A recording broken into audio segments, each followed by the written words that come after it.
begging them, don't sit on my leg because now you're hurting me and my back. So it was becoming, as we were going, they were becoming more and more rough.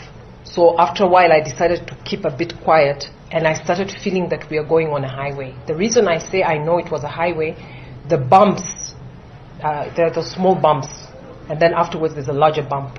So I said, this is a highway, this is some place that is not within the city. So I was telling them, where are you taking me? One of them, the one in front who had my phone, was calling my name, saying Maria, and I didn't react. And he tried to speak to me in Swahili. I was not speaking Swahili. So I kept asking them, why did you take me?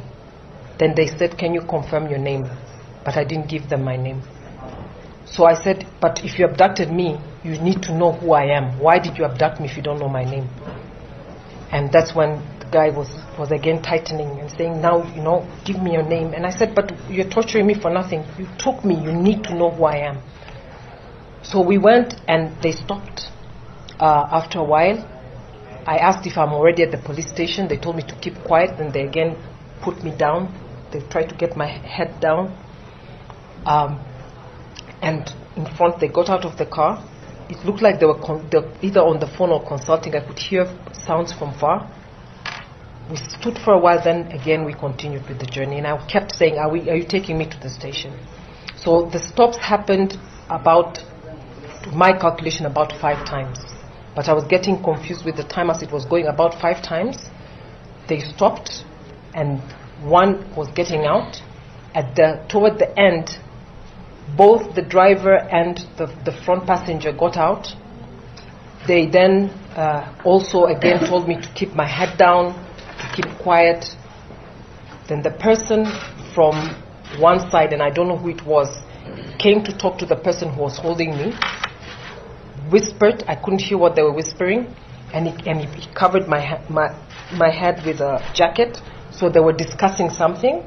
And after that, I remember that we were going more, and eventually what they were saying was that they're going to release me, but I must not look back.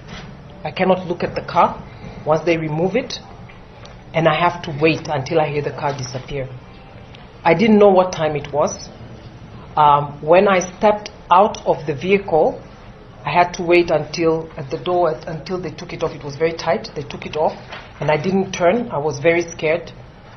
What was for me very evident was they gave me the bag, the huge bag that I had, which had my salon things like my hair stuff and whatever. And I was very scared. I was clutching it. But in the struggle, I also managed to get my small wallet, which had my ID. And I was so keen to keep my ID. So they couldn't find it, but when they gave it to me later, after they had left, I realized they'd taken my phones. And when I started off, the only thing I knew was I have to walk toward, because it was a very dark place. It was already dusk, and it was a rough road. So I walked until I got to what looked like a main road, and I judged from the vehicles that the vehicles were coming from that side. So I decided that's probably where a lot of people are. So I started walking. So I walked for a while. It was getting very dark.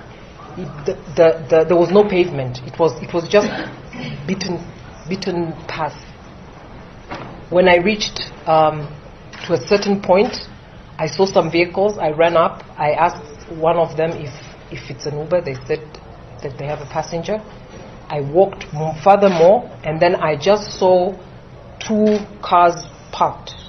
And then I got into that vehicle, one of them, and I gave them where I live, basically in the Kilimani. So I asked him to take me, and then I went.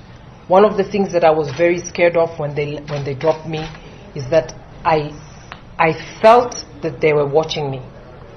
So I couldn't prove it, but I felt like they let me go, but they were watching what I would do, because one of the things they said is, do not talk to anyone, but go home. And what for me was good was in that small wallet that I had Kenya shillings, it was 2,050 Kenya shillings that I had. So when I got into the Uber, I didn't have a phone. I just asked the Uber driver, how much should I give you? He said, give me 1,000. So I didn't have anything to say. I just gave him the 1,000. I got there. By then, nobody was at home.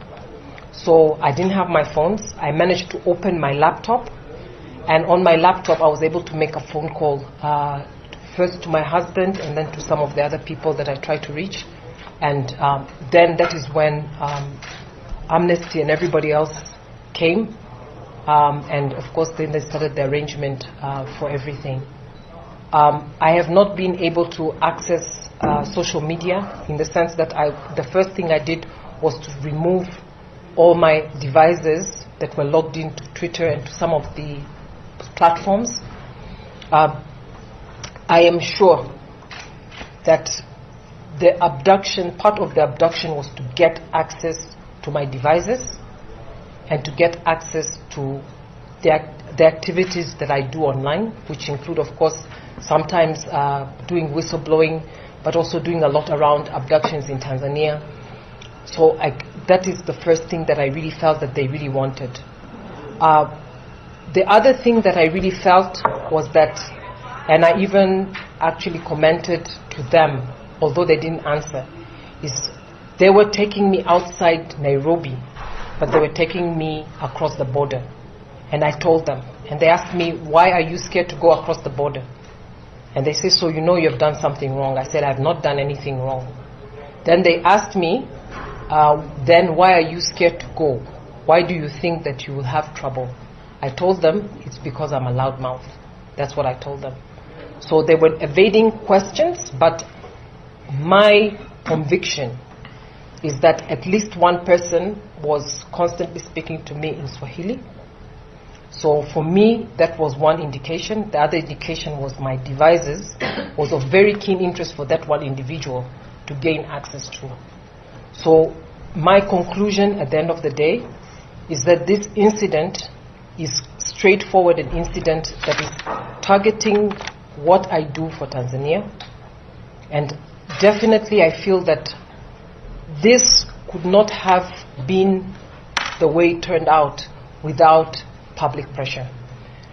One of the indications that I got was I was asked whether I have a husband. So I immediately knew that there was something that relating to my husband that they suddenly are interested. The other question that I got was, what do I do exactly? But every time I wouldn't answer, I would tell them that when you abducted me, what information did you have about me? And they really didn't like the word abduct. So they kept telling me, we did not abduct you. And I said, that what you're doing is abduction. I didn't get to see their faces. There's one of them, I know that when they were taking me, I looked into his face, but he was wearing a mask and a cap. I saw on his eyes. The others I didn't see. But I think my sense tells me that they were younger, based on the voice and the way they're young, the ones behind, and the ones in front, unfortunately, I've not been able to interact with.